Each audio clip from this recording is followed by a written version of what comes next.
Hello, everyone, and welcome to episode 88 of the Rock and Roll Beer Guy podcast.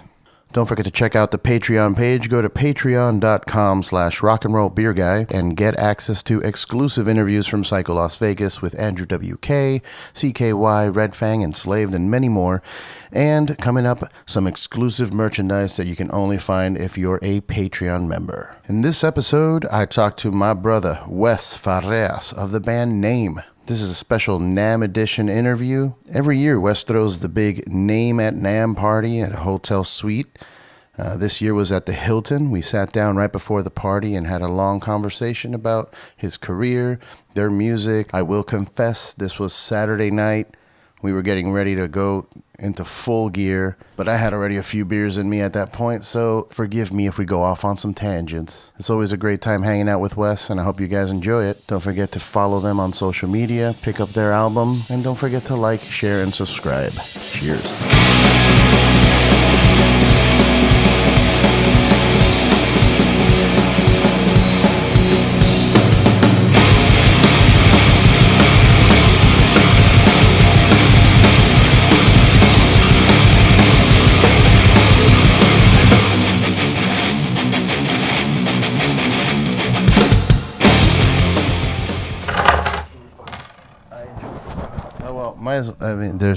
Hold this.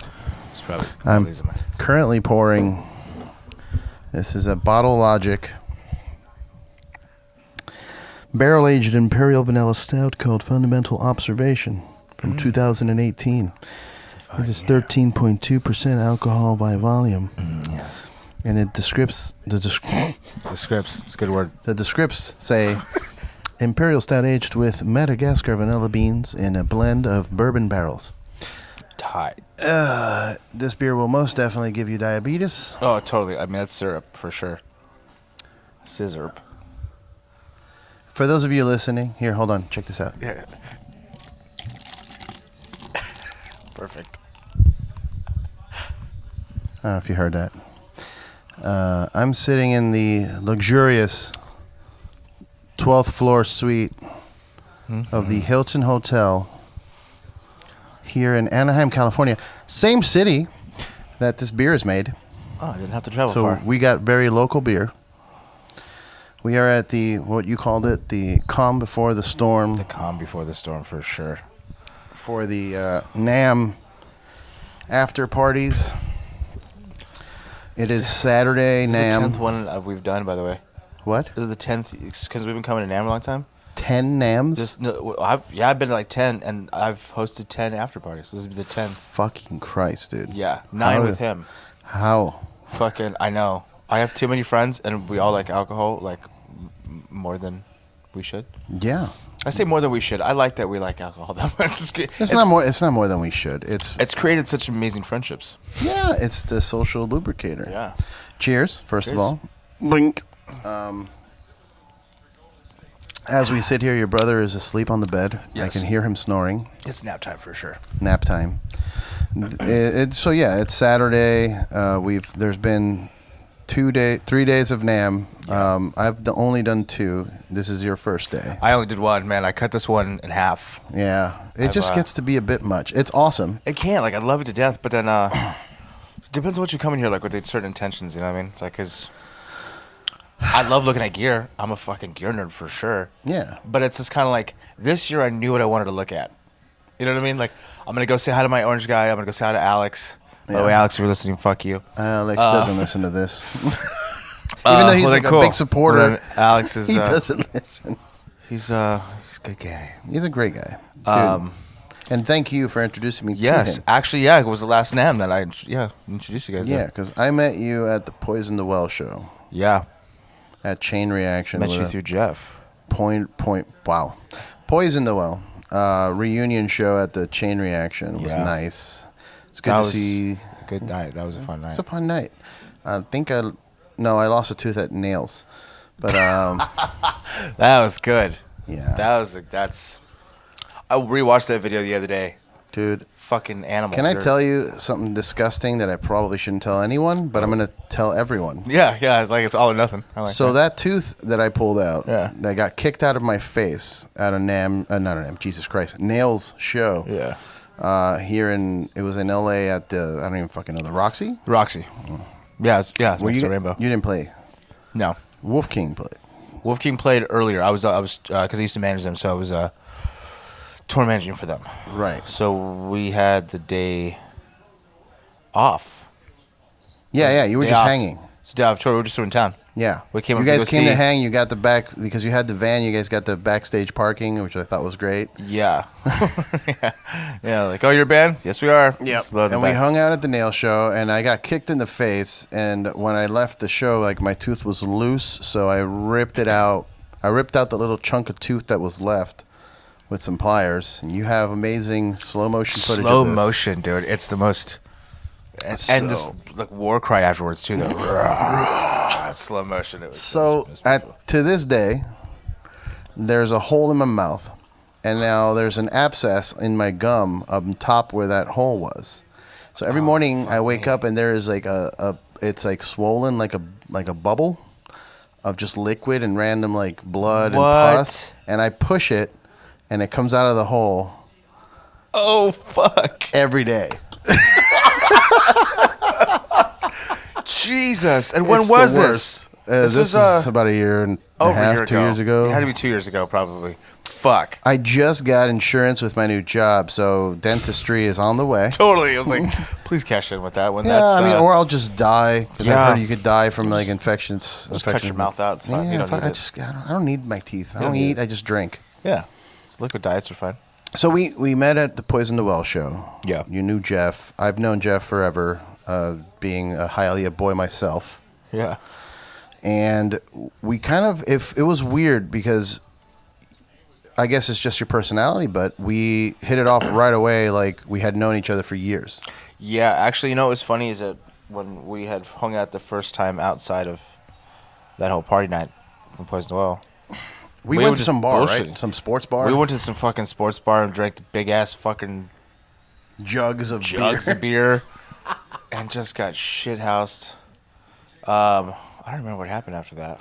Well, yeah, I remember I blacked out when like... I think you guys left, and then we went to Greg's and just drank. Yeah, you guys were drinking at Greg's house, and Greg Pucciato of the Black Queen. Oh, the Black Queen. Well, we're going black. That's weird to say. It's weird to say. But yeah, we hung out, and then since then we've just been buds, man. And you got me into NAMM, my first NAMM about 3 years ago. Mm-hmm. I don't know anymore. This is my third one. Yeah. So a couple years, 2 years ago. And I know you've been kind of, which is nice though too, because I have friends that like, oh, I'm gonna go, man. I'm gonna be a lifer. Like I'm gonna go, and I'm like, can you give me passes? And I'm like, yeah, man, but go. Experience it, you know what I mean? Because every time I get people to do it, like they either fuck off with it or just don't even go. So I'm glad that you do come. I love coming. I regret it the second I love coming.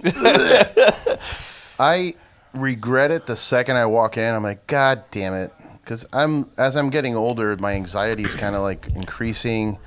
And like just being around so many people sometimes it's too much for me to handle. But totally. I fucking love music. It's my life. Totally. And basically, it's a weekend of drinking and music. Totally. I mean, so I've always referred to this like, as a gear nerd, I can go and look at what I want to. But I always go like when we come here for like Fridays, for instance. This is the first time that we've ever done it where we started on a Saturday. Where you miss a Friday, yeah. Yeah, we missed a Friday because it was like, really, we only really need the day because I'm close with my reps. So I go over. I mean, because like Alex, I talk to you all the time, anyways.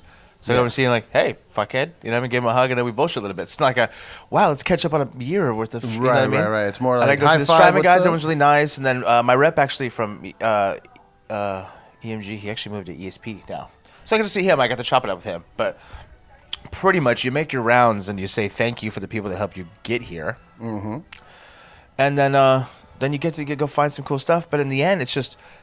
honestly, everyone kind of giggly, scrambling, trying to find their friends. You know what I mean? It's a lot Where of are you? that. Where are you? I don't know. Where are you? You're upstairs. I'm downstairs. Okay. Oh, we just missed each other. Oh, this is crazy. Oh, no, you come here. No, you come here.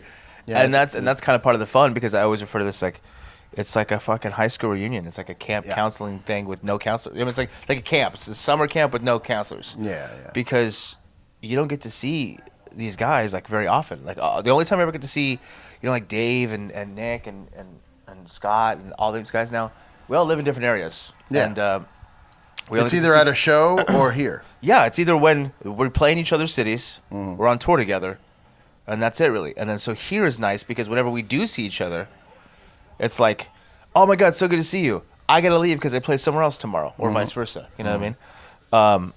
So we share a puff of weed or a drink of yeah, something. like, you know what I mean? You maybe you get drunk, or then you can't drink. Oh, I'm not driver tonight, so we can only have a couple drinks, and we bullshit. And then it's like, so good to see you. And luckily, knowing a lot of these guys for many years, we all still stay in touch and shit. Yeah. But I like these because we don't have to go anywhere. Yeah, you're kind of locked in here. Yeah, it's like all our hotels are around this area.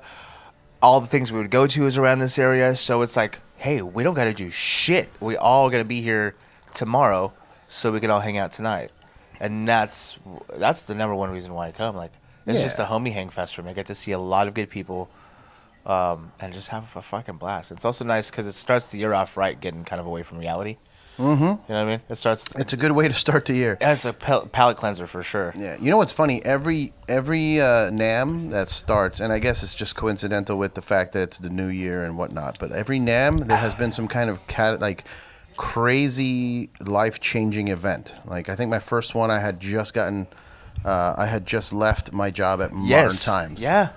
Yeah. And then the second year was like, well, I'm also jobless. Like, it was just a weird, like, every time it comes around, it's like, well, something's going on. Like, right now I'm not jobless, but I just started the new job, and I'm moving out. Like, I'm in the process of moving out right now. It's like just life-changing events happen throughout this time period. And it's awesome for me, though. You know what's a cool memory, too, having is that I think it was the first NAMM that you came with, that when you talked about doing this.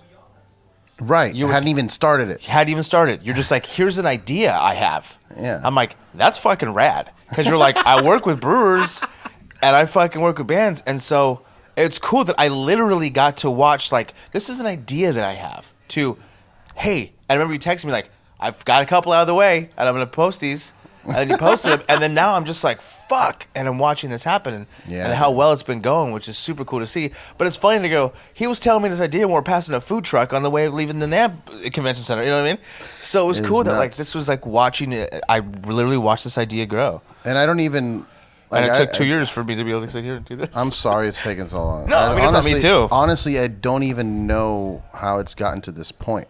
Because, again, it was just a thing. Like, hey, it'd be cool to just sit and talk shit to some people that I like, and then here we are. Yeah, and what I like about this, it's kind of funny though too, because like I would have done it early on how we managed, but it's nice like whenever we see each other, it's kind of like let's just hang out. Right. That's the other thing. Like I brought all my gear to NAMM, and I'm like, you know what, I'm gonna get some interviews done.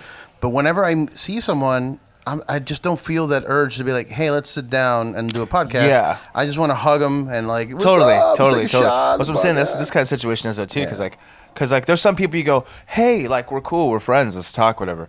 But with you, it's like you're like a brother to me. So it's just kind of like, hey, let's just hang out. Oh shit, we probably should have done that, huh? Yeah, like, we should probably. Which has happened a couple times. Yeah. I've gone, you're going, oh fuck, you were here. We could have just done that, huh? I was like, oh shit, we could have, and we didn't. You know what I mean? Yeah. Well, here we are. Like when we went to fucking watch. We talked about that. When I was out here, we watched the fucking the Conor fight.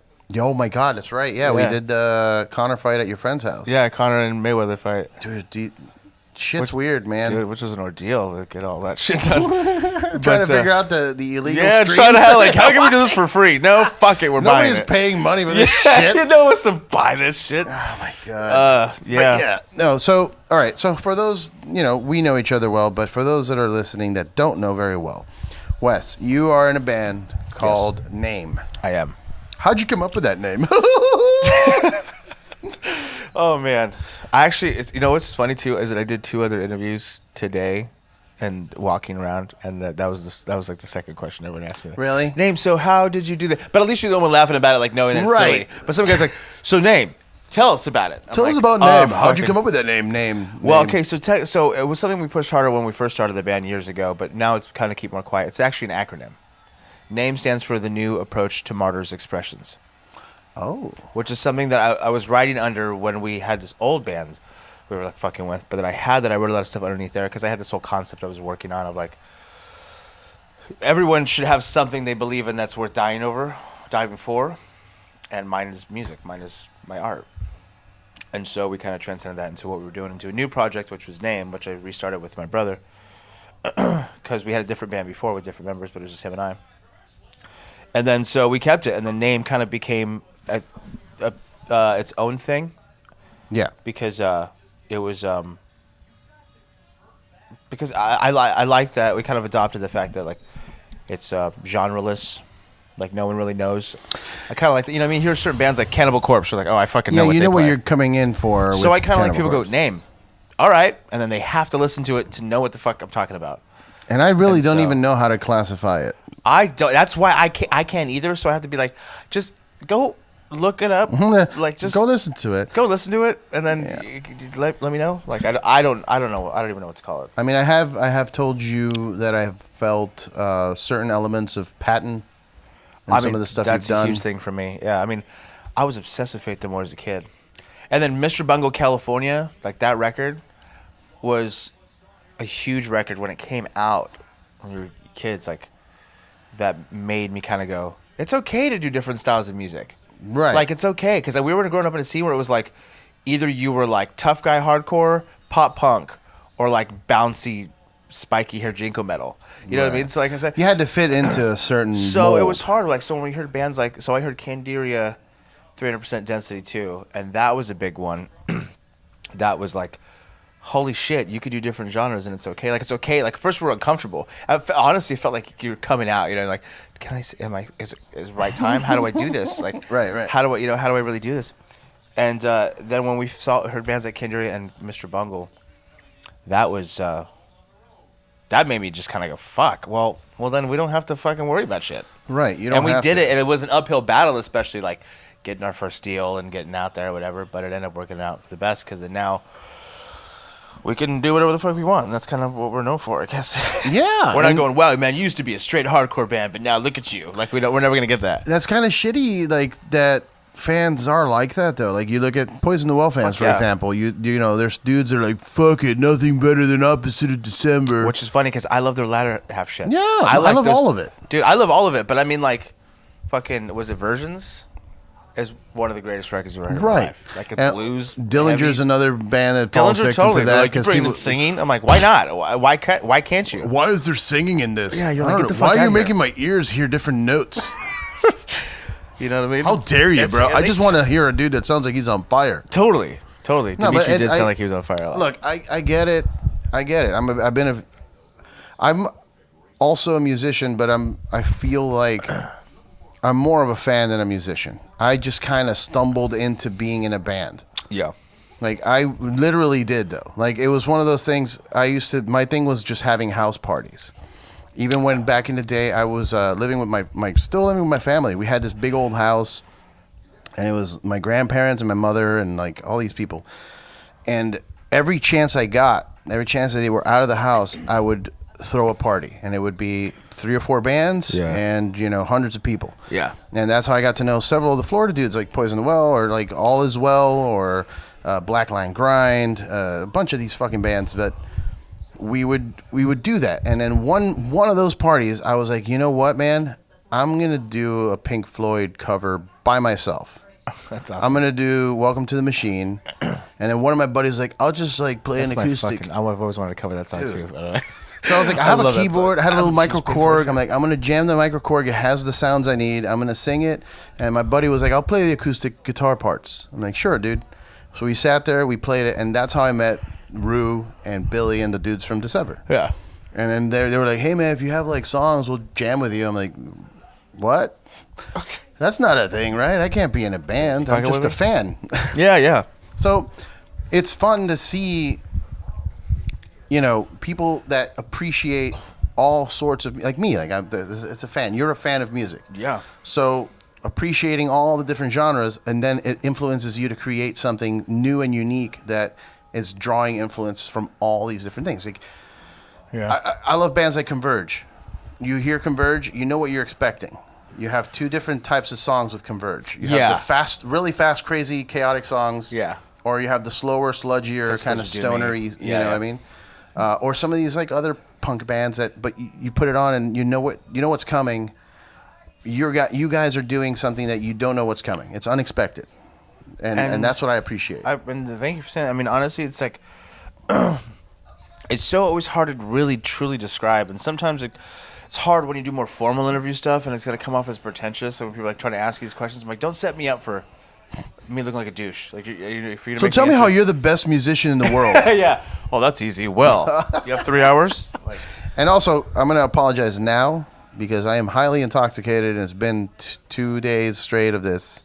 So I will go off on tangents. Tangents are fun, man. But you should do this, and then like after the party, when it's the outside of the party, whoever's here, you should just redo it. No, I'd love to do one during the party, like when it's just chaos and noise. Totally. I might just turn the mics on. Can I lock you down for like 2 minutes and just see if we get anything out of this? I mean, we'll have some good people in here. Just be like, I'm gonna shove this in your face. Just say whatever, right? And then you put a good compilation together.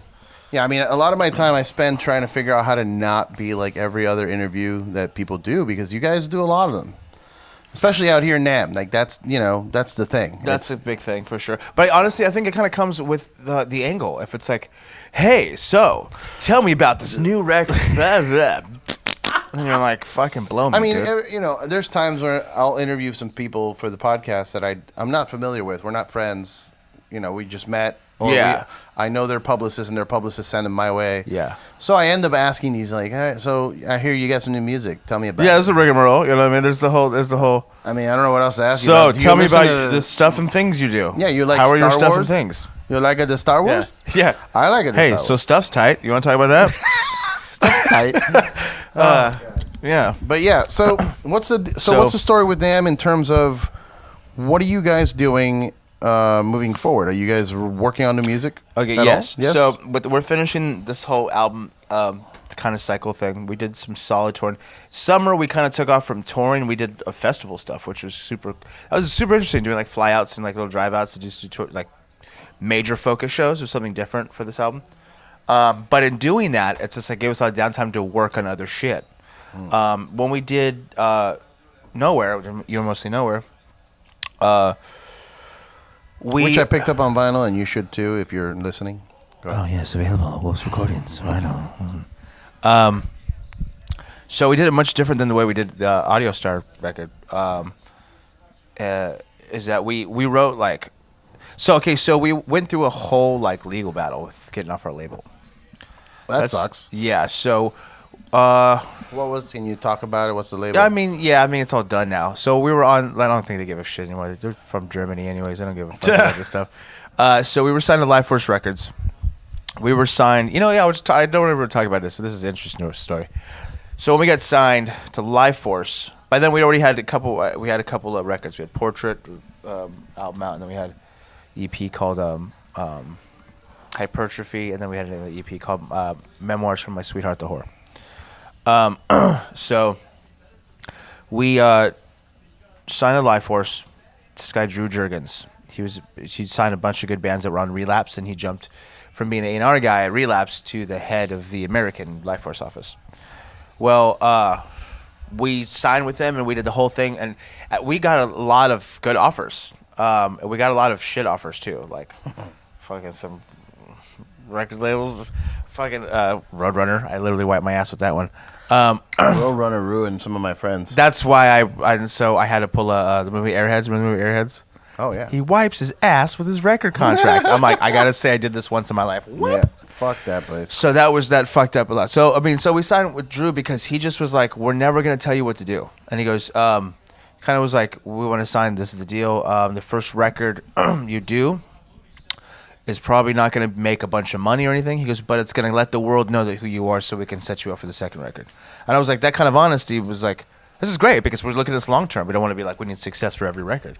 We just plan on touring, getting out there, and we're making a name for ourselves. But I mean, how are you going to get your Lamborghinis? So I know, that's the second record, okay? And the third is the plane. This is a whole fucking thing. It's progress. I'm sorry. I'm breaking kayfabe here. Stay with me here, Eddie. God. Damn it.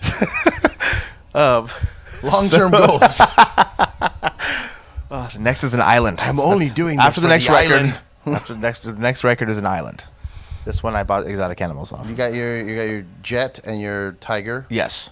With this album. Yes, and then next one by the Island. Then I fly my Jet with the Tiger, and then I give him the Island. Oh man, you gotta think bigger, dude. Teleportation, I think, is where we're at. I'm just gonna buy the planet. Just buy the planet. Buy the planet. I'm probably. What you need to do is somehow convince Donald Trump to be your sponsor for the band. That'd be tight. And then you guys get that money, because Cool. I want that. I want a NAMM pass that says I'm just like, who are you here with? Trump. I was pitching yesterday. Because that'll go well. To Orange Amps. I thought it was funny. It wasn't Alex, but I pitched him the idea of Orange Amp with like a yellow swoop for the Trump, because it's orange skin. And, that'd be nice. I mean, they can do that. So I'm gonna pick up that fucking that Brent Hines amp. Oh, dude, it's pretty. As long as I can get his crazy out of it, that'd be great. Love you, Brent. Love you, Brent. Brent is the shit. He's the shit. And I've met him so many times. But he's a barrel of monkeys, I'll tell you what. We have had intimate moments. Oh, God, yeah. Where I don't want to talk about him on the podcast, but we're close. And I guarantee you, next time he sees me, he's going to go, "What's up, man? My name's Brent." Oh, totally. For sure. There's been times, you know what's fucked up? When he's sober. What's up, man? Nice to meet you. When he's sober, he's been like, "Hey, what's up, man?" And looked at me and goes, "Hey." But then when he's drunk, he like, "Hey, man." I'm like, "You get drunk and recall?" It's hilarious. Drunken recall is the way to word it. I get it. It happens. Yeah. You drink a lot. But I was gonna say, I'm do it. Building like a home rig and stuff like that, whatever. So I can just do some more writing for this next record. And I noticed that his amp has his tattoo. Do you see that? The corner. It's super rad. So that's what reminded me of, like, if you did like a little swoop or whatever, like, they could do it, because I like that they gave the amp the tattoo. I thought that was pretty clever. I mean, the issue would be to convince Alex, who is very anti-Trump, to create an amp for Trump. Totally. But dude, you just gotta think of the big bucks. I think the big bucks are there. I think you can get a bunch of dudes in Alabama to buy. I want it to be orange, but then I want, instead of the orange, but in the orange font, like the tag in front of the thing, I want to say wrong. Wrong. That should just be the name of the amp. The new orange. Oh, wrong. And then the tagline can be, "I know amps. I have all the best amps. I have all the bands at." I think the idea last night was have it be the worst amp ever. No, it just doesn't. Be really how about weak. it just doesn't work? It just doesn't work. It just doesn't work. It turns on. You play the guitar, but you get nothing out of it. You get nothing out of it. No, you get nothing out of it. It's really expensive. Oh yeah, it's gonna be expensive. That's gonna be the most expensive orange amp there is, but it doesn't work. It doesn't work. No, the lights are on, but nothing's home. You know. Wrong. I believe, actually, big news as we're here at NAMM, the government is back in operation, apparently. Yeah. Somebody walked by me like, "I think we're governmenting again." I'm like, "What?" We're governmenting again. I remember, we ran out of time. You know what was funny? The only way I knew that happened was because Fallujah made a post like, "Here's our new song. Notice we drop our song and the government starts back up. You're welcome." Yeah, you're welcome. That's how I found out. I think Tony posted that. That's awesome. But I was like, "Oh, cool." But there's like 3 unanswered questions here. Okay, so we were talking about your new music. Oh, music. Yes, yeah. Yes. We're talking about. So you have, how many songs do you have written right now? So we have a few skeletons of songs. We have a few that we've been kind of playing behind. Where how many? 3, 1 song. So one song we've been this past year we've been playing. That's going to be on the new one. It's called Prince Bowie. We've been playing that one. Is that about anybody in particular? Nope. Okay. So actually, here's how, is because we started writing it. I started writing these riffs the day Prince died, and finished it the night Bowie died. Hey, you killed them both. I know. You know what's fucked up? You know what's super fucked up? And this is totally true. I remember going, what do I do with my voice? Like, what I want to sing over this stuff. Like, how would I do this from the beginning to the end? Like, I'm gonna scream a couple parts, but I want to sing over this part. What would I do? So I kept making the joke. I'm like, what would Chris Cornell do? So I'm like, I'm gonna write a song dedicated to Bowie and Prince, and with themes of singing like Cornell. And now he's gone. And I was like, killed everyone in music. Everyone I've ever loved. That's the reason I play music. I've killed with it, the shortest song we've ever written. What the fuck, man? Yeah, I killed him for sure. That's gonna be the. There should be a shirt. That should be a shirt for the new album. I couldn't live with myself. Prince Bowie. I've killed everyone that I love. That should be the name of one of your next songs. Yeah, actually, one of the songs that we're writing, I actually have one of the lines, which is, as I'm working on this song, this is actually gonna be a really good one. I keep screaming, all my heroes are dead. And that is in response to the fact that I wrote a song about people that eventually died. Yeah. So I don't know, maybe that might be the title, who knows. I'm not a big fan of naming songs after a line. I think it's after a line? Like a line in a movie or No, like in the song. You know what I mean? Right, yeah. Like, he says save me from myself, so I called the song Save Me From Myself. Right. Which, by the way, I fucking hate that line. Any song that says save me from myself, go fuck yourself and write something better. Stabbing Westward did it. That was fine when they did it. So, I mean, Stabbing Westward was cool. I fuck because I love Stabbing Westward. Dude, yeah. I mean, but they went over completely with me once they had a song in Duke Nukem. Oh, my God. They had that song. I cannot save you, whatever. Yeah, it was... Save yourself. Yeah. Boom, boom, boom. That's by the way, their song Shame had the best music video I've ever seen. Darkest Days is a fucking great album. Dude, it's so good. The self-titled I don't and Darkest Days. hear anybody hating. Nah, fuck y'all. That shit's cool. But I will say, yeah, I feel you completely on the not naming a song after, like, the chorus. I've written, fucking Jesus Christ. I've written more songs than I probably care to admit, but it just shows how much fucking time I put in my, not time, but anyways, I've only one song, only songs. Yeah, riffs. So my thing is that if I'm doing it lyrically, like with the story I'm telling, that sometimes music comes first, and then it's the lyrics, and sometimes it's lyrics and then music, and a lot of that time too is like filtered through people like working with my brother. That I'll send Jeremy like, here are lyrics I have.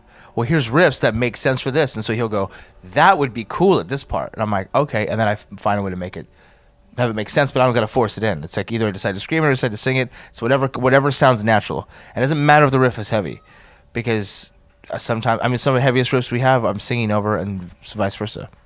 So that it never really mattered. But I only did it with one song. Only one song ever, because it just seemed right. And as stubborn as I am, if something makes sense, I'm going to do it. I don't care. I'm not going to, I don't care. If it just sounds right, I'll admit I'm wrong. I'll admit that I'll challenge myself. And so the only one we do is by John Fang. So the last line is by John Fang. Okay. So yeah. Yeah. I mean, when I wrote the Sever Shit, I would always try and name the song after whatever the theme was of the lyrics. Mm-hmm. So like if I had this one song called Trials, and it was just the lyrics were me going over some life trials, you know what I mean? Yeah. So I named it that. Or the other option was I say this one word once in the song. Like there's a song Guillotine, I say guillotine once in the song. It's not the chorus or whatever. I just mentioned a guillotine at some point. I was like, that's what I'm naming it. Just mentioned a guillotine, so therefore it'd be guillotine. Yeah. So things like that. That's better, strike I think, up a than point. Like, if the chorus of the song is Ring of Fire, and so the name of the song is now Ring of Fire. So all the and songs, no disrespect to Johnny Cash. We've written, yeah. It works. Sometimes it works for them. There's some bands that like literally it's one or two words and it's named after. That's in the song. That's it. It's that. Some people that works for them. It's that upper, like that. The people who get the radio play and like the Corns and the. You can Korn can name their song after whatever the fuck their chorus of the song is. Yeah, you know what I mean, and they get away with it. Yeah, I don't know what it is. I mean, they have they have a song where the chorus is "Y'all Want a Single," and the song is called "Y'all Want a Single." So I mean, John Davey, oh Davey. Look, I'm not talking shit, man. Yeah, that works for them. It doesn't work for us. It works for them. I actually remember when I brought that up. To do that, because the last line is "We preserve and infiltrate" by John Fang. Who's John Fang? So, John Fang. No, it's gonna get far too racist. Who's John Fang? Who's John Fang? What's happening with John Fang? Ho Jia Fang. Oh fuck. Ho Jia Fang. I work at a Japanese company. Things are difficult. Man,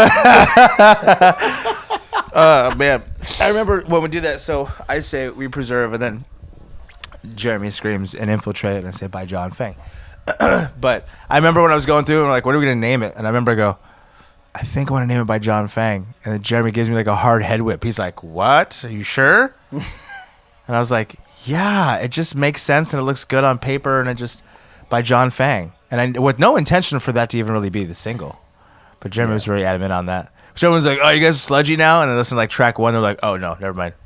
We're still like, it was like grindy and jazzy. So when do we expect this new music? When am I going to hear it? If we get off our asses, I guess, about it, hopefully by the end of the year. Because we have stuff now. And pretty much we're doing a tour in April and kind of surrounding this festival date, we're very excited about in Seattle. We're playing with Narrows, which is the botch snakes fucking. Yeah. Super pumped by that. By the way, you announcing that show, I was like, holy shit, Narrows is still playing. Yeah, they haven't in a while, yeah. So I'm pumped they are. That's awesome. But do you know those dudes at all? Do you know Rob or any of those? No. I mean, we've met in passing and we've talked a lot, like through other projects from like the Snakes dudes and that's to me, by the way, if anybody's a Botch fan, like Narrows is I would call it the continuation of Botch. Totally, especially because Dave Vreeland's voice, man. I mean, Dave and I bullshit on Instagram sometimes. I've watched him. I seriously have watched him on Instagram and Facebook go through training and become a fireman, and then grow a mustache. Have a kid. If you become a fireman, you need to grow a mustache. I mean, that's what I thought too. I was like, it was just like in the part of the contract. It is. Like part you need of the uniform. You need to grow it within the next 6 months, it's part or of the you're gone. You're gone. So I didn't know whether they were going to do it again. You know what I mean? And so now that they are, I'm very excited. That's about that. really sick. But dude. That which is cool because we're actually, which is weird, is that we're co-headlining with them. Yeah. That's so. But I mean, it's to me because I'm like, but you're like Botch and these arms are snakes. Yeah. And I don't want it. Like no, but they're playing over us for sure. But then the guy's like, we're doing 2 stages. Headline second stage. You guys have been around for a while. I don't just have to think about it. I learned about you guys when we met. I learned about the band when we met at the Poison the Well show.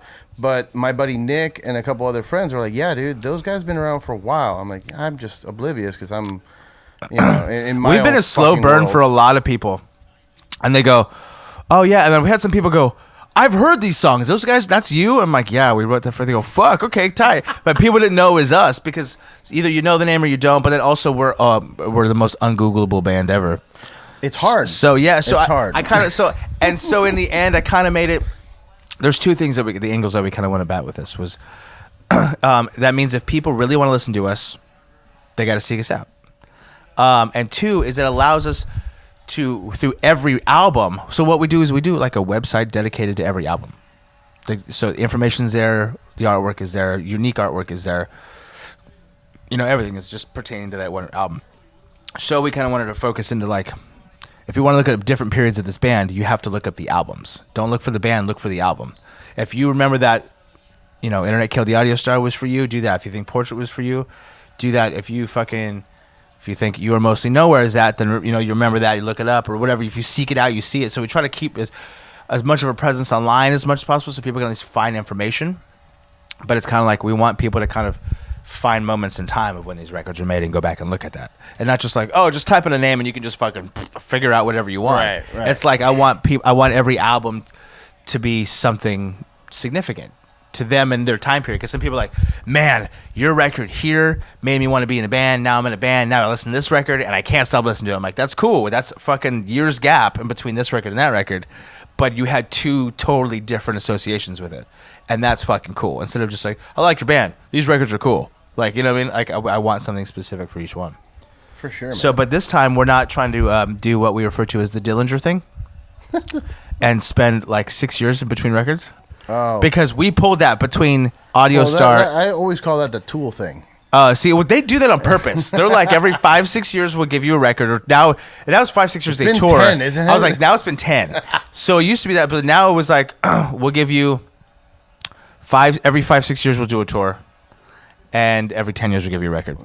But the thing is though is that Dillinger had no intention really of doing it, but then between they had like 6-7 year gap between Calculating Infinity and Miss Machine. And they had the EP, but I mean we've done songs here and there too. But then between Audio Star and You're Mostly Nowhere, that's like 7 years between recording and releasing, you know. So we're like, we're not going to do that again. So we're going to be recording more tracks. We've been writing a lot and demoing stuff, and kind of in secret. Not so secret anymore, I guess. So only like 5 people listen to this. Oh, cool. Well then, all 5 of you, shut the fuck up. Yeah, keep it to yourselves. It's just secret, don't guys. fucking just burn your computer after you hear this, and don't. So all the like that gets rid of information on the internet. Destroy your computer. No one will hear it. So we're gonna be doing like actually a series of covers too, and we want to release those for free. Just put them out there. You should do like a covers album. Well, actually, we want to. So what my idea that I had, and I'm putting this out here first. So what I want to do is I dedicated a new website, and we're gonna do like a couple covers, like a month, and release them for free just online, or just do them as singles on our Spotify or something like that. Just so you can just listen to them, and just like pretty much over the course of a year and a half, you can get a cover album. It's a doorway to listening to the band. Yeah, I mean, just because like and a lot of bands have been successful from it. We jam a lot of songs. Well, here's the thing: we do weird ones. We don't ever do covers that make sense. For instance, we agreed to we're gonna. Is it okay to talk about it? We can't. Okay. How do we? He's gonna talk about it. Jeremy, are you saying no or can I? Is that the name of the song? No. Is it no? Is it no from Megan Taylor? Okay. Okay. All right.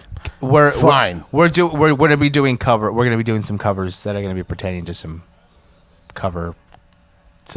The artists. Illuminati. Yes, we're doing the score to the Illuminati. Okay. But pretty much, I'm just saying we're just have some covers coming up that we're excited about that just don't make sense for the band, but they're challenging. But that's good. It's fun. Yeah. But then what's nice though is that now we have some opportunities to actually get them out there. It's kind of what I'm saying. Is that just going instead of just like playing in our room, because we look back and like in our studio, like we like found videos of we did a cover of Hunter, like Bjork. Nice. And then we've been playing like Milk It live, like Milk It from Nirvana. Remind me to, since you like Bjork, I fucking love I will Bjork. show you my Army of Me cover that I've done. Dude, that's one we've always wanted to do too, because the bass part of that. So here's the That's thing. probably my favorite For me Bjork as a song. musician, I've not, like I said, I stumbled into it. That's kind of funny though. That we like the It's same always one, been covers for me. Like growing up by myself, I'm like, you know what? I'm going to cover this song. I'm going to cover that song, and that leads to an inspiration to make something. Like if you're able to cover something, it kind of gives you that confidence of like, hey man, I could do that. I could do that. Like the people that you admire. Yeah. Like, well, fuck, I can actually play exactly what they played. Then I could probably do something else or better or something like that. So I don't discourage cover bands at all, or people that do covers, because you get the scene of people that are like, fuck cover bands. Well, totally. See, the thing is always that you can have fun with it, and sometimes. So we were talking about. Can I talk about the song we're doing at least? Jesus. Okay. So we're doing one that's really odd, but it's fucking awesome. We've been loving this song since we were like kids. But so we were working. Damn it from Blink-182. No. What's my age again? No. Yes. So it was we'd cover. We were kind of going over different songs we want to cover, and we're gonna do strange ones. But we went back and we listened to the Weezer cover album, whatever, and that one's they just released it. The new one, yeah. It's cool, but it's like they did them verbatim. Like it's just like Right. rap. They're doing the song with their instruments. and that's fun. There's no interpretation But involved. there's no, but I mean, so I have no interest in doing, like, unless it's going to be, for instance, like, the most true to form of cover we've done is Milk It. And even then, we made it as weird and dark as we could in between, which is already a weird and dark song. But we wanted to keep, like, the dirtiness of the heavy riffs, and we did that. But some other ones were like, we're going to make so weird. Like, we have some covers. Actually, one of them I want to put on the new record. is it's going to be very interesting. I'm trying to like it's. I won't tell you what song it is yet because I want to kind of be surprised. Did you have you finished all your covers for this cover thing? No. I mean, no. We know what songs we want to cover and we want to record. And some we're just reworking still. So I have something to pitch you later. Then we have okay, yeah, because we still want to do more of this. I want to pitch a song to you, but yes, okay, go on. But it's fun because it's in between. Like we're doing these in between. The new album. Yeah. So it's what's funny. The plan for the new album? Like 2019, 2020? Shooting, I would like this year. You think you finish this year, bro? You think you can get off your ass and play fucking bass? Can you do it? Yeah. Well, yes. Head nuts. So 2019, so we're shooting for that because I would like to use the downtime between not touring and stuff like that to do it, which is nice because it shouldn't be too hard to kind of, if we do it the same way, because last record we did was with Jack Shirley. Okay. Who did like Punch and Deaf Heaven. Are you doing that again this time or no? I don't know. I'd like to work with Jack again. I really Okay, so really you're shopping. Well, I mean, Jack's open. We tell him, he's just like, fuck yeah, let me know. Okay. And he moved closer to where we live, which is cool. Like, he's got a big ass studio now. But I mean, so what we did is we recorded everything to tape. It was all analog. The entire album's analog. So we had to record it all together in a room. So the music was done in a couple days. Because we just rehearsed the fuck out of it in a dark room for weeks. Then went into the studio and played these songs over and over again. And everyone was slightly different. And then we'd have to, then we just kind of pick which one we wanted. But, or the one that felt right. You know what I mean? Are you going to have B-sides? So we kind of just like to use all the material that we have. Right. I've always felt that way. I know, just like I appreciate B-sides, but it also feels weird. Well, here's the funny thing, too, is that people have asked, like, really? You don't have B-sides? I go, keep in mind, The Internet Killed the Audio Star was 78 minutes long and 13 tracks. That could have been a split record. Yeah. But we did 13 songs. You can only fit 80 minutes on a CD. The record's 78 minutes and 57 seconds. Yeah, we fucking and we charged as little as we possibly could with the label to let us to charge on the record. So we're like, we want to get bang for the buck, man. And so people that we got a lot of good reviews, but most of them had one thing in mind, which was like, but you really got to invest in when you listen to it the first time. It's just like, yeah, we realized we kind of were fucking you guys like for an hour and 20 minutes. You know what I mean? Hey, nobody fucked anybody like the Mars Volta did. I love that fucking band, but when you listen to Francis the Mute, there's a good 25 minutes of just Omar fucking with pedals. Yeah. Just... yeah. It is hard sometimes when you I fucking love the Mars Volta. I fucking love them. But holy shit, I like going to ghetto billiards clubs. Like really ghetto that is awfully billiards specific clubs. Of a kind of place. Right. I'm from Miami. There was a lot of them. So I would go to these gangster ass fucking billiards clubs and throw on Mars Volta. I think it was The Widower. Or the one with the he's got fast and black love. Yeah. That song is about 20 minutes of fucking pedal sound effects at the end. So I would do that on purpose to troll everyone at this ghetto ass bar. That's amazing. I just I would see people just throw their sticks like, what the fuck? Dude, I've done that in San Francisco. Like I've gone out and people annoyed me. So I remember I dropped $20 in a jukebox one time and I kept putting on the live version of Dazed and Confused from Led Zeppelin. and then I put $20 and I was like, I don't care. I don't give a fuck. Because I won it like in a pool game before too. Yeah. So I'm like, I've barely already invested this for it to be my money. So right now it's just like an escrow so I can do whatever I want with it. So I can just like throw it in the jukebox.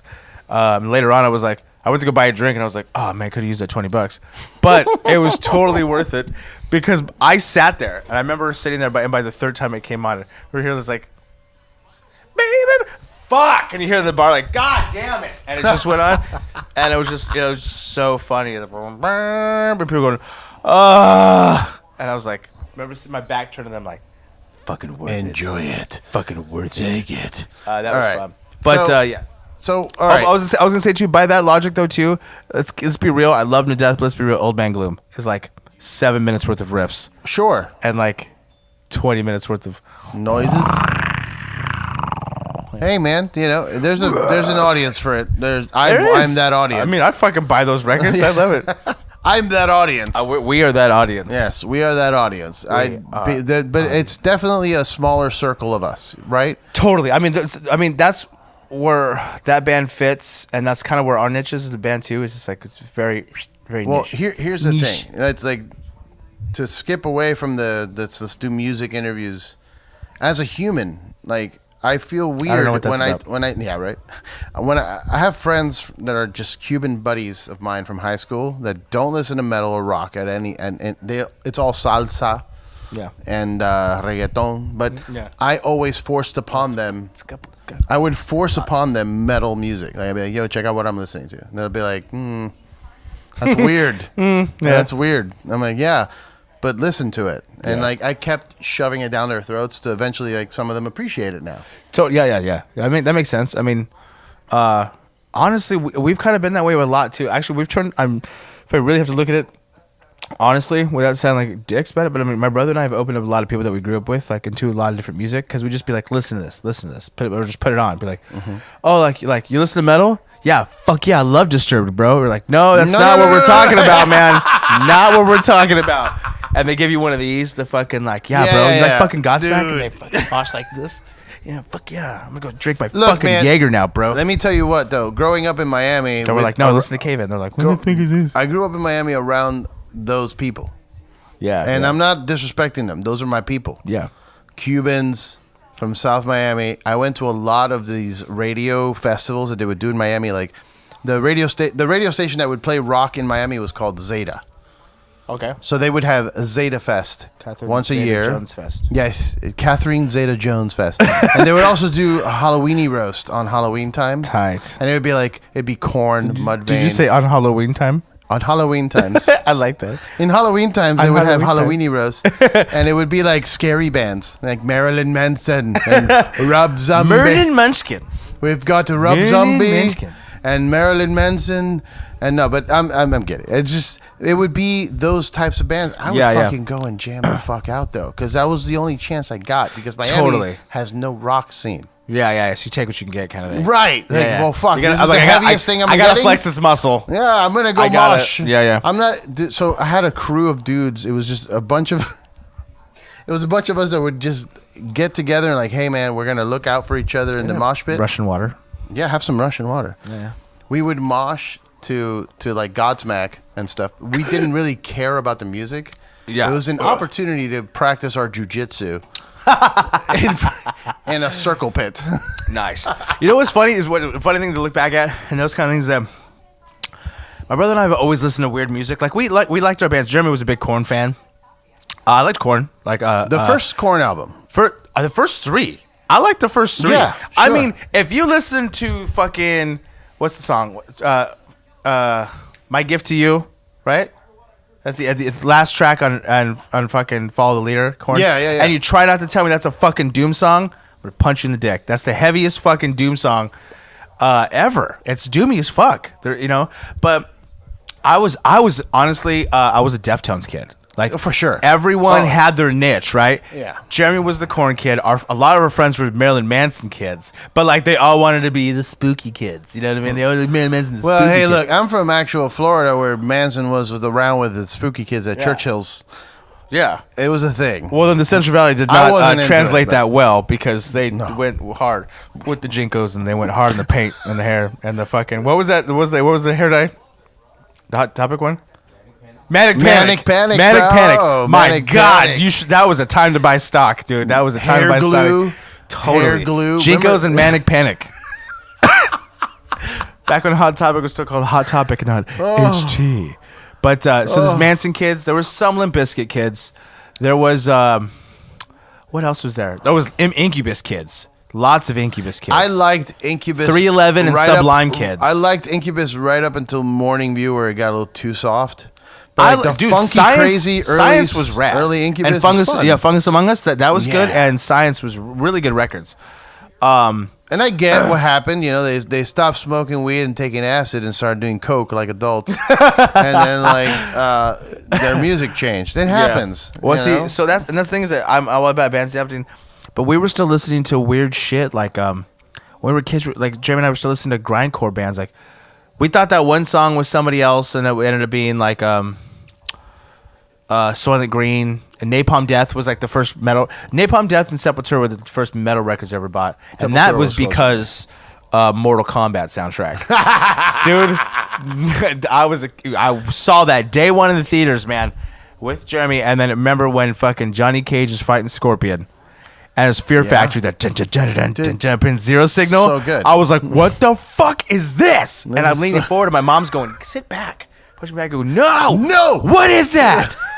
And I bought it on tape, wrecked it, and then for Christmas got it on. So I had to rebuy it because then they go, here's a bunch of gift certificates to this place, Warehouse Music, which is now out of business because they charge like $19 a CD. And this is in the late 90s. You remember Columbia House? Oh, fuck yeah, I remember Columbia House. Everyone remember stealing someone else's credit card to buy Columbia House or do the free trial 13 thing? CDs for 1 penny. You're like, this is amazing. Oh man. So anyways, listen, but Deftones was a big one, and I Deftones. I too. love that band the same I did when I was a kid, and I heard Bored for the first time. Yep. I was like, the video. what Look. is I this? think I may have told the story before, but I found Deftones on this channel on television in Miami called The Box, Nice. and it was a TV channel. I think it was like 47 or whatever, and it would play music videos, and on the bottom there would be like a ticker, like the fucking the stock market. Yeah. There's a little ticker on the bottom, and it was like 081, and it was Deftones Bored.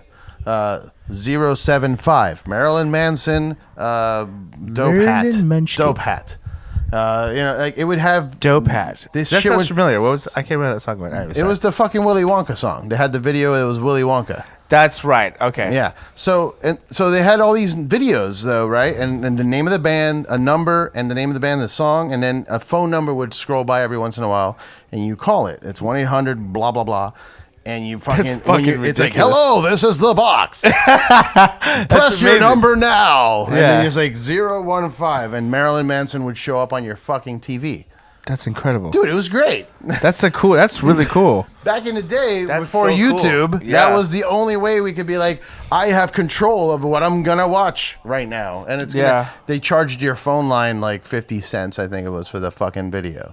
Back then, you're Back like, then. oh my god, it's a lot of money. But it Now was we're really like- cool. That's how I found fucking Deftones. So I see Deftones playing Bored. Never heard of the band before. They just the song starts, and they're in a house.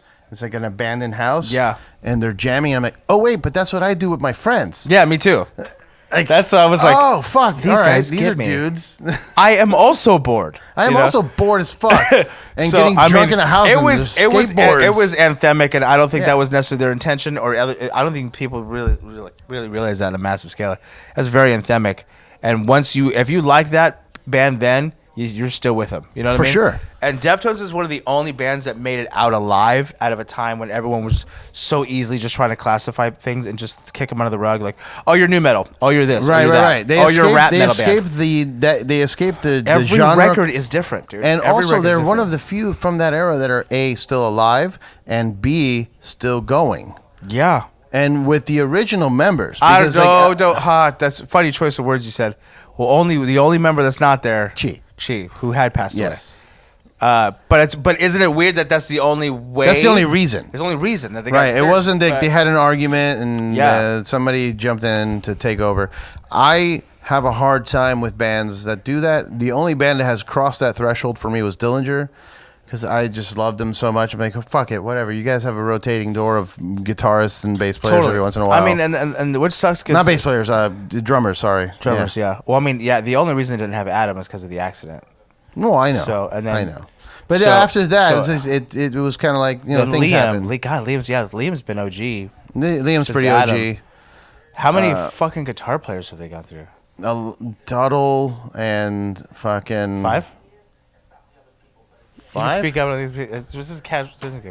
But like, if you think about it directly, Brian's- Ben Weinman is the only So- original fucking Dillinger member. Yeah. Even Well, before now, Greg. Yeah, well, because Benoit was... So Brian was OG. He was first. Then they had, like, James a little bit. And then... Ben is the only remaining. Ben's only OG. Oh, yeah, he's the only one. I mean, because Greg's been in a band forever, but he's not. Dimitri was. Right. And and sure, at this point, they landed and they ended on what was one of the best lineups I've heard them have since the original. dude. Because Look, Billy Reimer Billy's a fucking badass, and I reminded told me a him lot of Chris Penny. Yeah, exactly. I told him this back when I first saw them in Orlando with Animals as leaders, and I wrestled Bear once, and it was like Billy's first show with them. And Billy walked out, and I'm like, dude, come here. I love Chris Penny, but you are just as good, if not better. You know what's cool is that one thing when Billy first joined the band, where Dillinger just played, whatever, and so I was meeting him for the first time, whatever.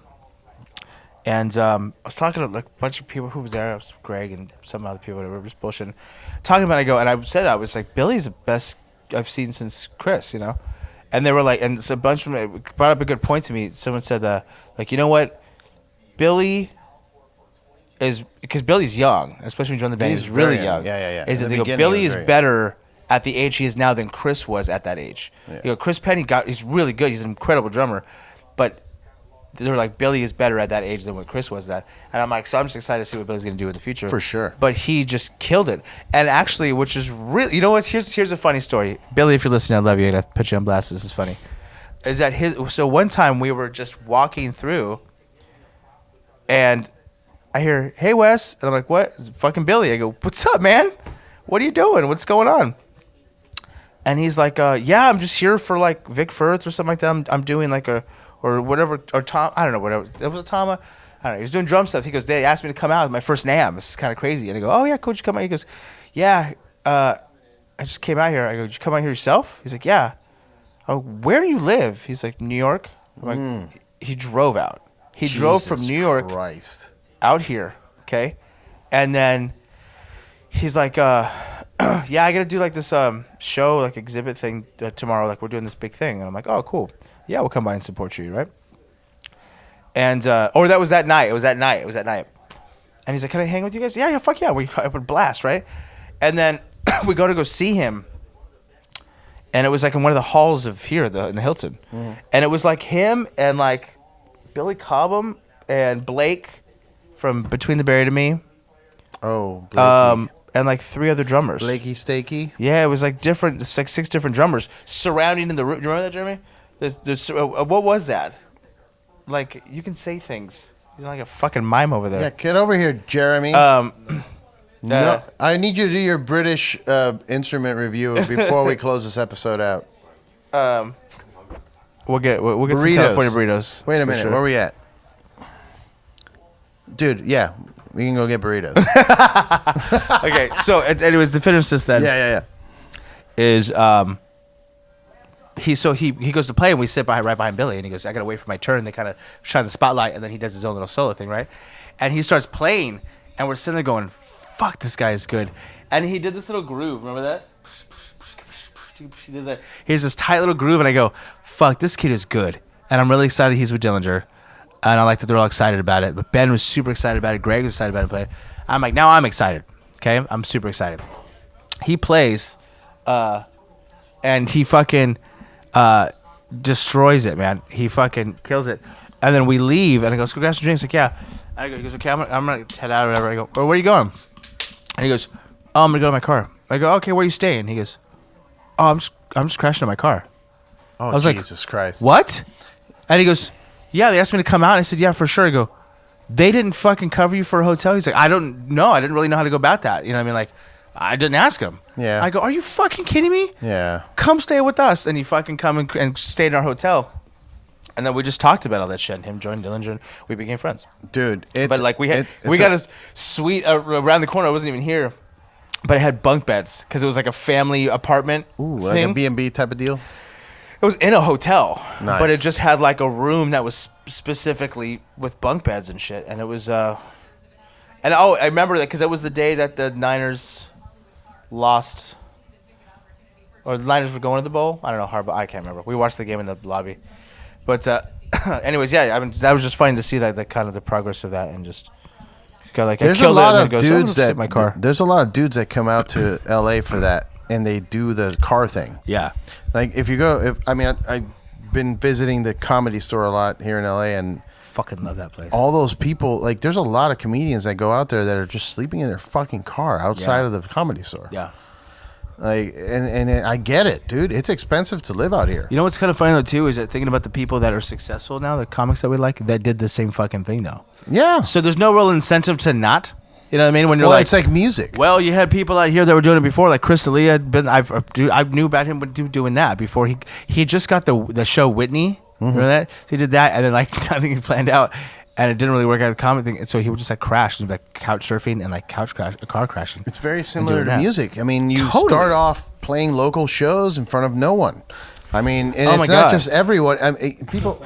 I was like, yeah. You play shows. It happens, dude. Like, Totally. even with bands, you look at bands like Mastodon. They made it in their 30s after years. You know what? I always Of bring playing that up local too, shows. Is this like they didn't get signed and like really pushed until their 30s, Right. and that's huge to be like.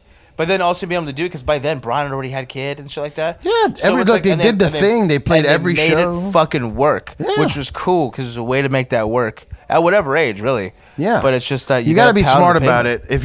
If you're doing music, it's not about making money. Yeah. You need to figure out how to make music while making money. Yes, I mean, and that's why the dawn of the age of the internet. We've talked about that. Like, it's allowed us to like before when we were younger. Like, it was how much can we tour? Where can we go? How long can we be out? Where can we play? Right. And it was just like we'd be gone as long as we possibly could, but it would get hard, and we just kind of jeopardize a lot of stuff, lose a lot of money, whatever. And essentially, you're playing to nobody. But if the 2 people turn into 6 people the next time, then hopefully that turns into 12 and then 20, and So that was the mentality. So we kept doing that. But it became over the course of time, it opened. There was accessibility in the age of the internet, with being like, we can tour, but we can use this time to like release music and create content and still connect with people that want to listen to us without actually being there. And then since once the digital age of like, oh, let's just fucking torrent your CD, it kind of ended, and now people, Spotify, like listen to that. People still do want to buy it. People want to come out and buy vinyl. Vinyl's had a resurgence. People actually want to come out to shows and buy T-shirts again. Before it was like, I could just download the record on a torrent page, and then if I don't like it, I delete it and forget they existed. But now people want to come to the shows again. They want, and that's happened more recently in the past handful of years, which has been a big way for us to like focus the areas in which we tour and really put time into it instead of just like, we're gonna be out forever and hopefully you just catch us in some town. Doesn't matter where we play. Right. You know what I mean? Because Like, sometimes that's how it was, man. Like, at least it was for back in the day, years. for sure. Like, do you know Foxy Shazam? Foxy Yeah. Shazam? I remember that band. Those dudes, we played shows with those dudes in like Jacksonville in front of no one. Yeah. It was literally band members and the employees of the venue. Yeah. That was it. And we were playing shows up there, and they did that until one day somebody was in that audience, and they were like, "Yeah, we're gonna sign you," Totally. and that was it. Yeah. So you have to perform as hard as you can. Totally. Who cares who's watching? I mean, so some bands that just have okay. So for instance, we run into our boy Scott from Fallujah, and he was saying another two, and he was like looking at us and he's loved to death, known the kid forever. But he was telling his girlfriend, he goes, first shows I ever played were opening up for these guys, and it's always a cool reflection to go, fuck. Like, I remember when you guys were like, can we please open for you guys? They were fans of our band. Like the old singer Alex, he did our first MySpace profile. You know what I mean? Like he designed it. So these kids were rad. They came to our shows, and then so we're like, yeah, like I remember you. And so they, we had to open up, and they've been pounding the pavement ever since and making a good name for themselves because we're fucking talented, and they just stayed consistent, which is good. And another one was Let Live. dude, Is that known Jason for a long time, and then we played together a bunch, and then they just fucking were workhorse touring machines. But I've seen them in houses. I've seen them play in a kitchen. You know what I mean? And then they end up blowing up, and then obviously they cut it kind of short. But they found that success, but they busted their ass. they called it quits right when they had, I think, hit the most amount of people. Yeah, like where that kind of would go. Yeah. They were like, if we go further, there's a chance that it might not go any further. Yeah. But they went out on top in their game, I Yeah. would say. And that's the good call, man. I think Dillinger kind of did the same thing. I'm sure they've lost fans from calculating, whatever. But I would say that Dillinger went out on top, right? Yeah, I mean, That the thing is too is that We want more, but they're doing pretty well. I think but even then they'll come back at some point. I think I'm sure. it'll be limited. But here's the thing that they went out on a really good record, and I think the smartest, which is naturally was kind of unintentional, but it was the perfect example is that when Daughters broke up essentially, Right. they went out on the best record they had. Yeah. You know what I mean? The fucking self-titled was so fucking good, then did nothing, was like, whoa. You know what I mean? And then came back and made a fucking great record again and just started touring again. It's like, I'm really happy for that happening.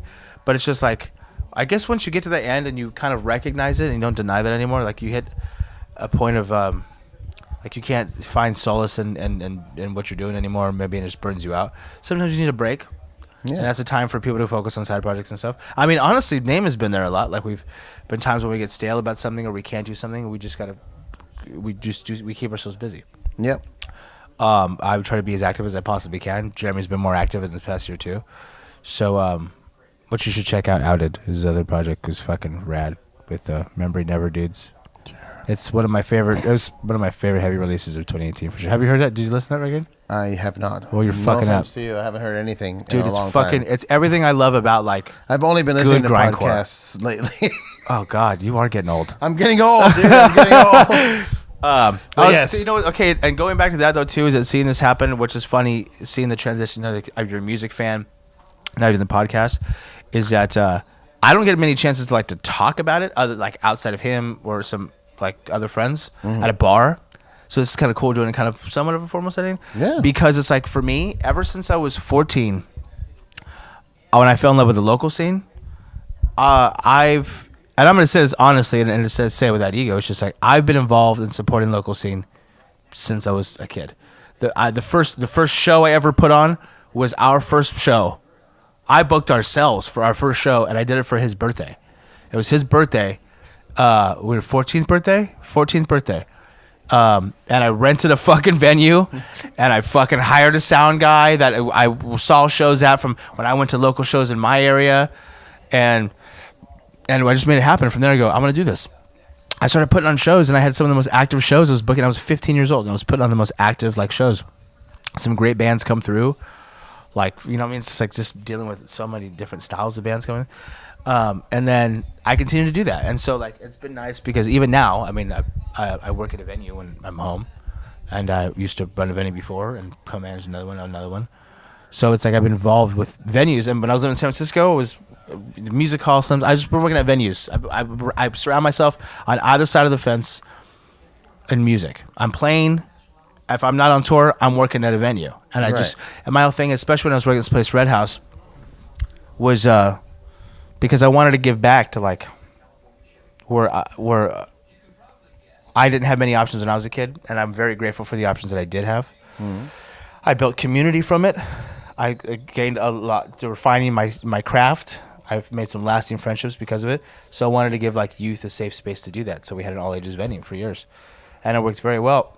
But they're all few and far between to find quality venues that can really support some good music, especially local music. But I mean, a lot of them can be greedy. When I'm not working and I'm not running a show and I'm not playing a show, I'm at a show. Right. And so a lot of these guys and friendships I built is just because I just love music. Mm-hmm. I just go to shows. I go to shows or I'm watching them at my own venue or I'm playing them. I'm always around music. And we've also been a big thing with NAMM, at least for Jeremy and I wouldn't say for NAMM as much, but for Jeremy and I in this band, if we're there for the first band, we're there to the last band. For sure. We'll watch everything we can. We support what we can. We'll judge them honestly, to ourselves, I guess. We're like, oh, well, that was cool. Not so much, but at least we gave things a chance. We don't show up, play our set, and leave. If you do that, you're a piece of shit. 100%. Support music, man. 100%. Just be around. Sometimes just being a body in the room can fucking do wonders for someone's self-confidence when you're a young band. Oh, yeah. You know what I mean? Dude, also another, this is a big deal in Miami. I don't know if it applies because I haven't been in a band out here. But in Miami, there's a lot of shit fucking asshole promoters that want bands to sell pre-sale tickets. And if they don't sell pre-sale tickets, they got to pay a certain amount of money dude, it's big pay to play, and I see all these bands out there doing it, paying the money. Out here, dude. Out here. It's bad out here for that. Bad. Don't fucking pay to play a show, god damn it. Dude, so quick story. We were doing these dates with this band. Remember It Dies Today? Yeah. Yeah, so we did shows It Dies Today and this band Losa. Okay. Which was fucking, they're gone now, but they were fucking amazing. And Metal Blade was playing in the store, and they brought us along for some dates. The last one was in, it was at the Whiskey. First time we played the Whiskey, we're kids, and we're super pumped about playing it. But we're part of the tour package, essentially. We came with the tour package. But since we're the young band, we're check in, we sound check, we're tripping out because all our family's coming out because we're like, all my family, especially my mom's side, they're like, we used to go to fucking shows every weekend. We'd come to the Whiskey, we'd hit the strip every weekend. We'd come to shows, and now they're like, you guys are playing the Whiskey, boom, all the aunts and uncles came out. It was fucking rad. Nice. And we're kids, and we're like, this is crazy, right? And so we're going to play the show, and the venue's like, hey, so did you guys end up selling tickets? We're like, no, we never got any tickets, because we're from the Bay, so we're not from LA. Right. He's like, yeah, oh, well, so you'd have that spot, you got to sell like this much. So the dude wanted us to fucking pay like $200 to play. Fuck. We're like, we're part of the package. And then I tell Josh, who I'm so cool with to this day, Josh Arista, love you, buddy, if you're listening. He's a bass player of Losa. This guy, Mike, who looked like fucking Jesus. He was amazing. He's a singer of Losa. And they're like, what's going on? And we're all kind of bummed, like, dude, we don't know. We're just. And they also said they wouldn't let us sell our merch inside unless we gave them like an upfront cut because they didn't know how much we'd sell. So they wanted us to sell a certain amount. We couldn't sell in the venue. So we're like, fuck, this sucks. We can't put up our merch in here, and we can't play the show without paying them like $200. And they're like, fuck that. And they went over and they're like, fuck you. They're with us. We took them with us, and they're fucking playing. We're not letting them pay you a fucking dime. You know what I mean? And I went up there too. I was like, man, stop hassling us, man. We just want to fucking play. And, you know, because we're all going to get disheartened and shit. But I've always had to deal with a lot of the business aspect of the band. But even though I'm bummed, I'm still kind of going, fuck you, man. You know what I mean? Dude, look, the band's job is to bring people to the fucking bar. Yeah. The bar should cash in on the bar, and the band should get the door. That's how I've always seen it. Yeah. At least. There's some and so the show was successful, and we played. We're like, we're not going to pay a dime. We played, and we fucking killed it, and we got a great response. And then they're like, oh, we want to sell merch. People like, we want to buy shit. So we're like, oh, cool. Because at first we're like, no one's going to want to buy shit because we're like, it was 4 bands, you know what I mean? It was like opener, us, that like It Dies Today, Losa, whatever. Yeah. So we're like, oh yeah, I forgot we need to sell shit. So we just parked the fucking like trailer or whatever we were using at the time, I can't remember, out in front, right in front of the Whiskey. Dropped the thing and just dropped a table and sold merch right in front of it. Nice. In the street. I'm like, fuck this. And we put a table right off the sidewalk in the street. Very and we sold, Southern California Mexican of you. It was totally weird. We sold shirts and CDs and and bought it, and some people wanted to sign and stuff like that. So it ended up working out well. But it was just that hearing about that for so long was a bummer, and then being a part of that, the whole pay to play thing. Was like, this is damaging. It's the fucking scene. terrible. This damages the scene. We did play a couple of those pay to play ones, but we would refuse to pay. Like the guy would be like, "Yeah, you need to sell 30." I'm like, "We're not, because you know that we're gonna bring everyone to this party." Every time a promoter ever asked us for anything before a show, we've never done. And I think Jeremy, right? Jeremy, we probably vouch for that. We've never done. They go, yeah, like, oh, we need to pay to play. You need to turn these tickets. We're like, yeah, okay, sure, we'll do it later. Don't do it. Hey, so this is a Christian-owned venue. We need printouts of your lyrics. For sure. Yeah, I'll get it to you later. Do we play the For church? sure. Do they? One place call the cops on me.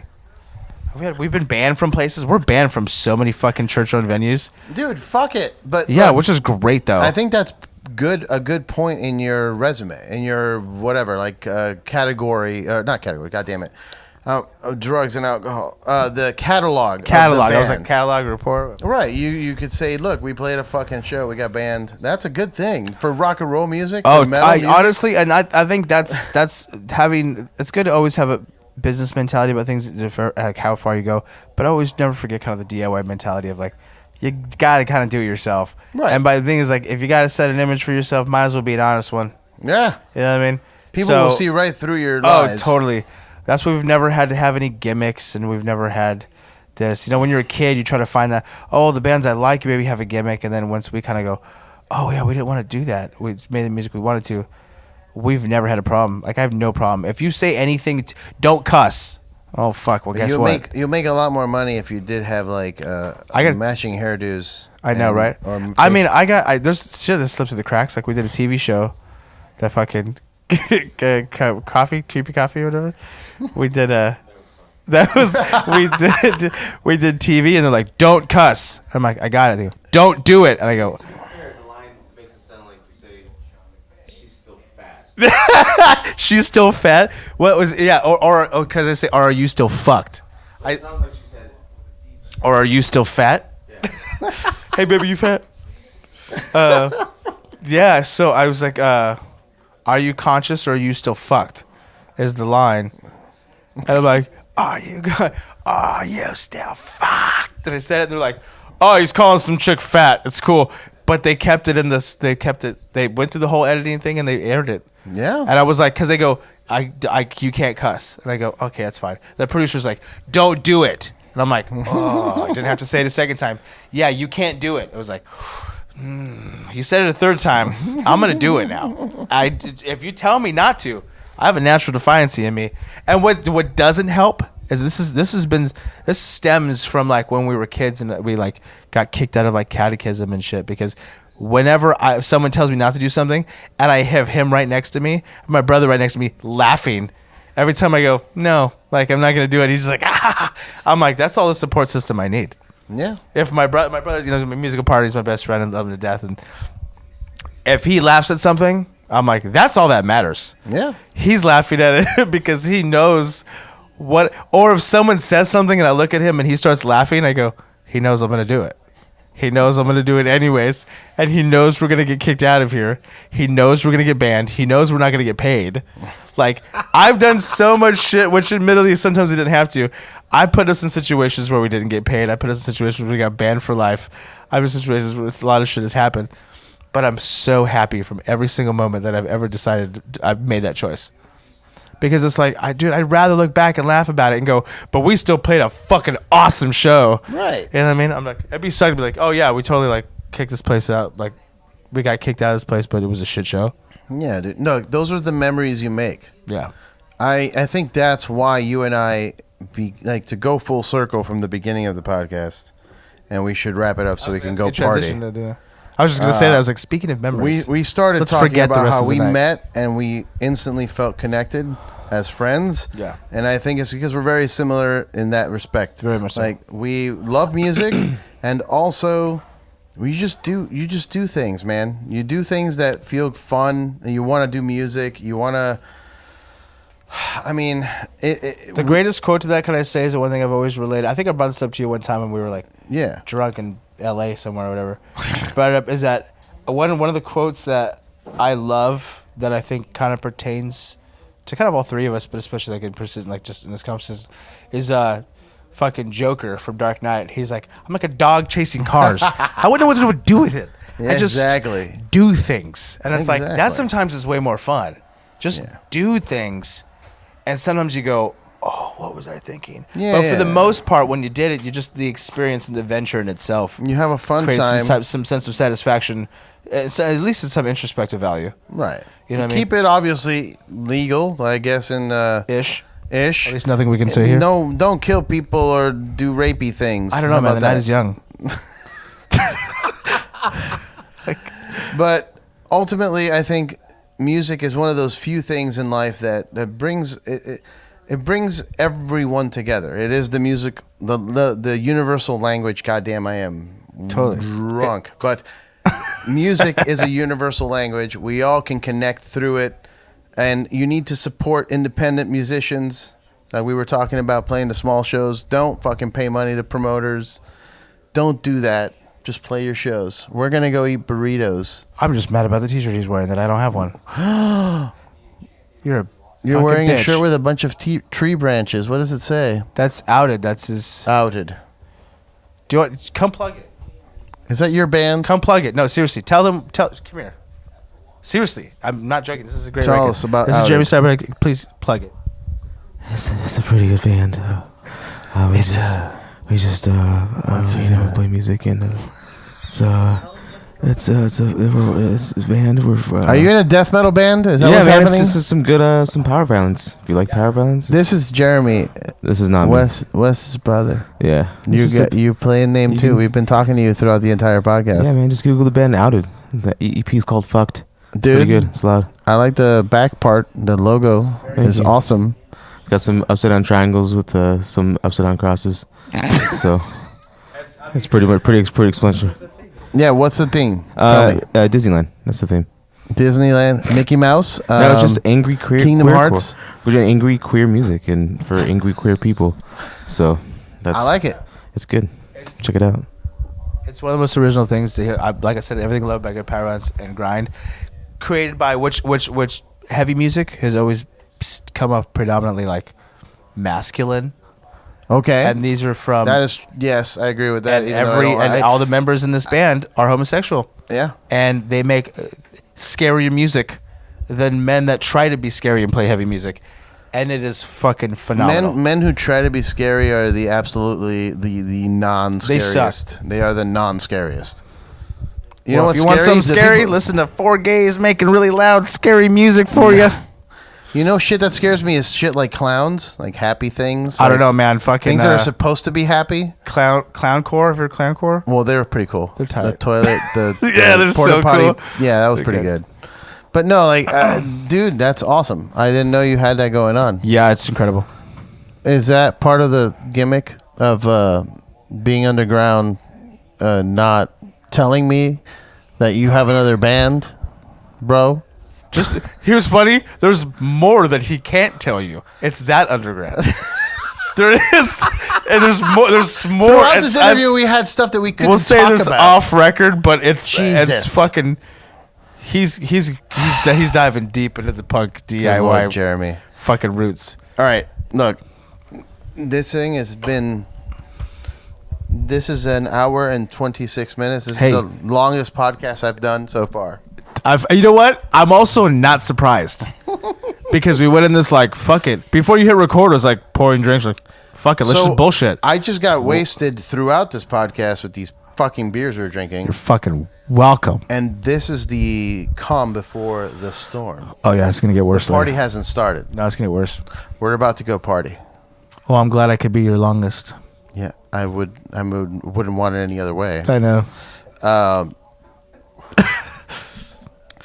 Thank you guys for listening. If you're a musical person, come to NAMM. I think it's a fun time. I have a lot of friends that don't come out to NAMM that are in music, like Adam D, for example. He doesn't come to NAMM. I noticed Adam never comes to these He things. doesn't like it. And I get why he doesn't like it. I Yeah. still don't care because I'm still new to the world. Like Adam's been doing it for 20 years or whatever. Yeah. I'm still new to the music world where this is still kind of exciting. Greg doesn't come to NAMM. No. You know, there's certain people that well, just don't come to there's NAMM. two different worlds between that and the nightlife. And the day allows us to kind of live out our nerdy shit, like Yeah. meeting cool people, seeing cool gear. And then nighttime is just like, oh, Party, you motherfucker. drink, get wasted, Yeah, which is all the things we love.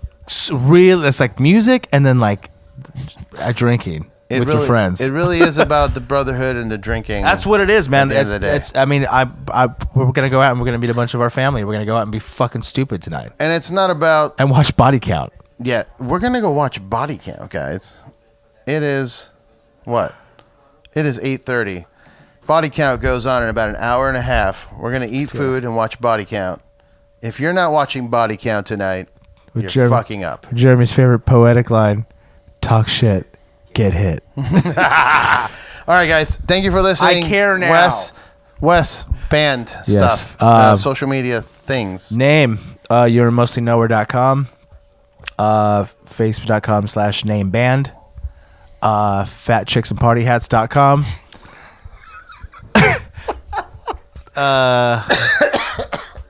Gak.com. Yak.com. Amazon. Lemon Party. Fried green tomatoes. Yeah, anyways, You're Mostly Nowhere. We're finishing that cycle up. If you want to pick up vinyl, we got that. It's awesome. The record Pick is it up. on the Spotify and the iTunes iTunes. and the Bandcamp. My weed pen plays iTunes. We hopefully plan on doing a record by the end of the year, Yes. and then Before and 2020. then I would like you to keep an ear out for some of the covers we do, because we're going to put those out as fast as we can. in an undisclosed, unnamed project of some sort. Yes. You can't talk about. No. You could talk about the song. But but I can assure you that we'll put it out as fast as we can. It's gonna come soon. It's gonna come. Period. All right, guys. Thank you so much for listening. Wes, Me. I love you. I love you too, Eddie. Cheers. I'm proud of you for this. Shut up. No. Okay. No. All right. I meant fuck you.